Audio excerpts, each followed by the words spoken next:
Hello everyone, it's Mary. Welcome back to the channel. Today I'm getting a chance to play with the Whimsical and Wild release set by Jane Davenport through Spellbinders.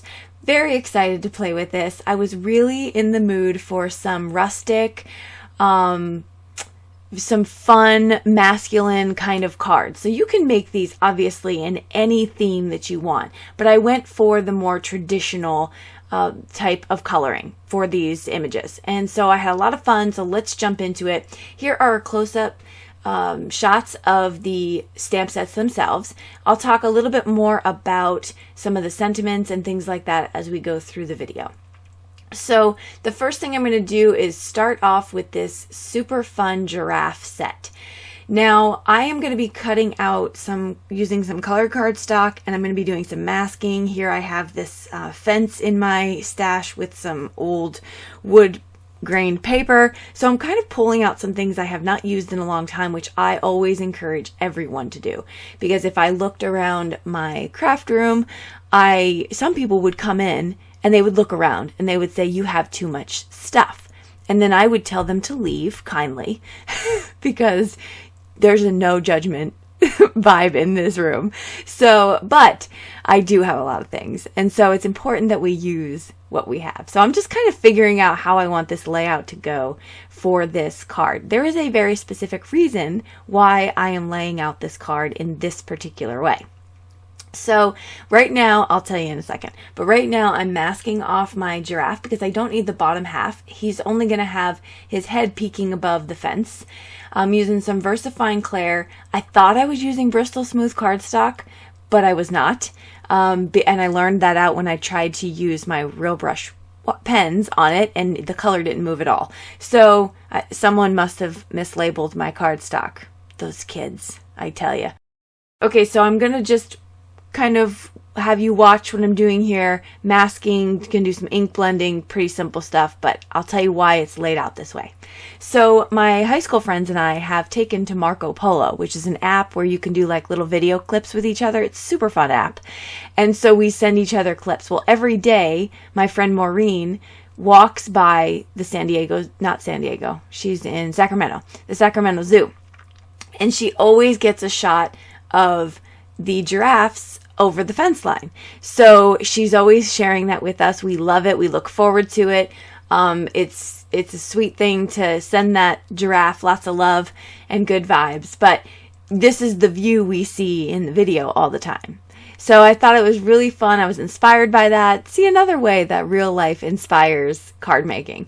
But I was inspired by that, so I thought I would make this card. I did show my friends. They loved it, particularly her. So of course she's going to get this card in the mail. She doesn't know it's coming. But yeah, so that was a lot of fun. That's why the layout is chosen this way. So I did use a cloud stencil die that I just kind of stenciled on a few of the clouds there just to make it look, add a little bit of realism to it. And here I'm pulling out my real brush pens thinking this is going to be just magical. It moved a little, but not like I was hoping for. So I'm not quite sure why. It really had a hard time when I brought in the darker marker. I'm not sure if I left that in. I may have. I'm not sure. I didn't want to spend too much time coloring on here because I make 2 cards in this video. So I'm going to go back through and I'm going to add some of that darker color here to make it look more like a giraffe's spots. I had to Google what color giraffes were, even though I see one every single day on my friend's Marco Polo. I just couldn't get it right in my brain, which is how I know I'm not like an artist in the drawing sense. I can't. My son, however, he is a good little artist. I don't know. I mean, definitely gets that from certain people in my family. My brother can draw caricatures like nobody's business. It's amazing. Okay, I'm going to pull out this Barely Art glue. I've been using this now. They sent it to me to give it a try. I've been using it for weeks now, and I love it. It's definitely pretty much exactly the same as my art glitter glue, except I think that they don't have an issue shipping in the cold. So yeah, it's a great glue. Dries clear, very strong, get this thin nozzle with it. I have no problems with clogging. Again, very similar to my art glitter glue. So, you know, I'm a huge AGG fan. And so this is pretty comparable. I would say exactly like it. Okay. I put back in the fence line because obviously I didn't want us to see through the fence, and it's more realistic to what we see from the zoo pictures. So then I'm going to add this grassy border here. And I realized that I forgot to sponge some color onto that grassy border. So I'm going to pull that in a little bit and fix that, because I really love the dimension that you can add just a little bit of that with the darker color. But first I'm going to work on my sentiment. So I used my anti-static powder bag all over my black cardstock, and that's going to allow me to have a nice crisp image here. Pulling in some Versamark sticky ink to stamp it, some white embossing powder. This is super fine white embossing powder. I got that little drawer from like a Home Goods or TJ Maxx type of store. So look around there for cheaper ones if you have that near you. Because I really love the ease of pulling out my most used embossing powders like that. It's very simple to just kind of, you know, powder and go. I'm going to set that, and then I'm going to wipe away some of that powder from the black cardstock with my microfiber cloth. Now I'm going to bubble cut this sentiment, so that means that I cut it out in the shape of the sentiment and not just a regular square. I think that adds a ton to your sentiments on your cards. To me, it really makes them pop. Sometimes a banner is cool, and sometimes when you have that opportunity to cut around sort of like this cursive writing, I think that just makes it a lot more fun. So I'm going to get ready to put this on my cardstock after I do my ink blending. So I'm pulling in some Catherine Pooler Spruce ink, and this is a brush by Trinity Stamps, a blending buddy.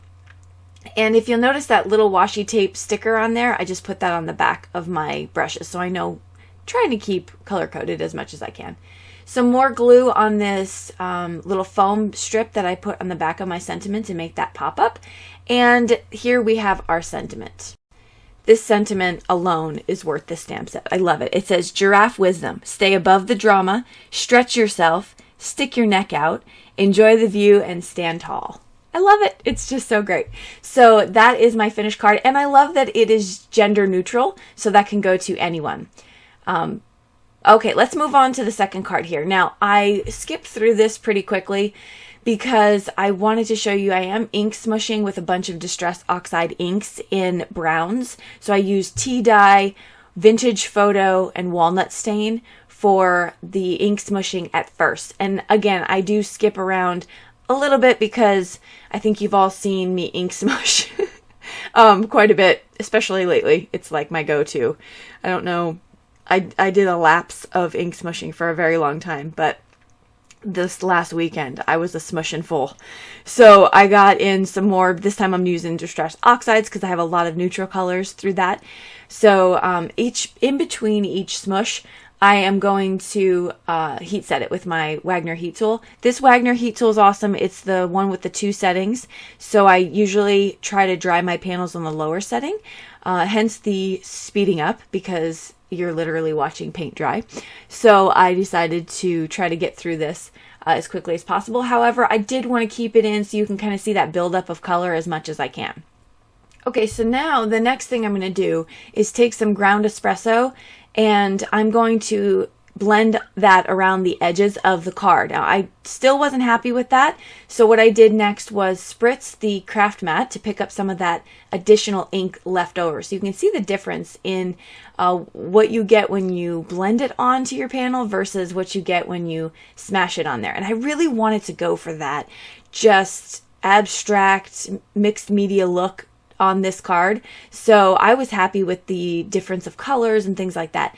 When you dry it, it definitely dries back a lot. So here you can see it dried, but I am digging it. Really happy with the way that came out. Looks splotchy like the Leopard in, you know, this stamp that I'm using.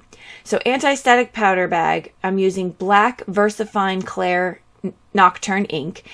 Yep, I first used Versamark and I made a mistake. So now I'm going back in with the black because I wanted to use a clear embossing powder to really brighten this up. So I'm doing that, and then I'm going to pour clear embossing powder over it and heat set it. When I start, because this is like the cheater way for not wanting to color, I didn't want to feel like coloring this leopard. I believe that's a leopard. A cheetah? I don't know. I'm not sure which cat this is, but in any event, I'm heat setting that now, but I didn't want to color. I wasn't in the mood for it, and there's ways around that. So when you're just not in the mood for coloring, but you want to make a card, this is one option that you have. So I'm going to show you a really cool added technique here in just a second. I did stamp out the little bow that was in the stamp set, and you can put that in the hair of the tiger. It's not a tiger. Definitely not a tiger.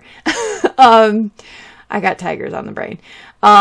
So it's so you can definitely put that in the, like, on the little head to make it a girl, or I put a little bow tie. So I added some red glitter embossing powder. I thought that was just a really fun pop of color, because that's the only color I'm really going to put on this card. Now, in hindsight, my daughter picked up this card and she's like, I can't read that sentiment. I was like, all right, good feedback. I probably should have done it in white. However, we're going with it. So here I'm taking a water brush, a clear water brush. There's nothing else. But because this is oxide and it's water reactive, I'm just going to go ahead and color in this here little kitty. And it's, again, cheater code. I'm not coloring it really. I'm just pulling the Distress Oxide in and making it work for me. So that's really what I'm going to do here. I'm going to do that all over the cat and a little bit on the little girl. I am going to pull in two alcohol markers from my Ohuhu brush line, and I'm going to add just a few areas of those markers. That's it. I'm not going to go into too much crazy shading or take time at all. This card probably in total took me, I would say, 12 minutes. So that's a pretty fast card. So yeah, I was definitely happy with that. I'm going to go in first with the dark one, and I'm going to add just one-dimensional dark spots all over this little kitty, and that's going to cover up the cat. So that's the first thing I did. The second part that I did was I brought in a lighter shade, and I am going to add to the end of the tail.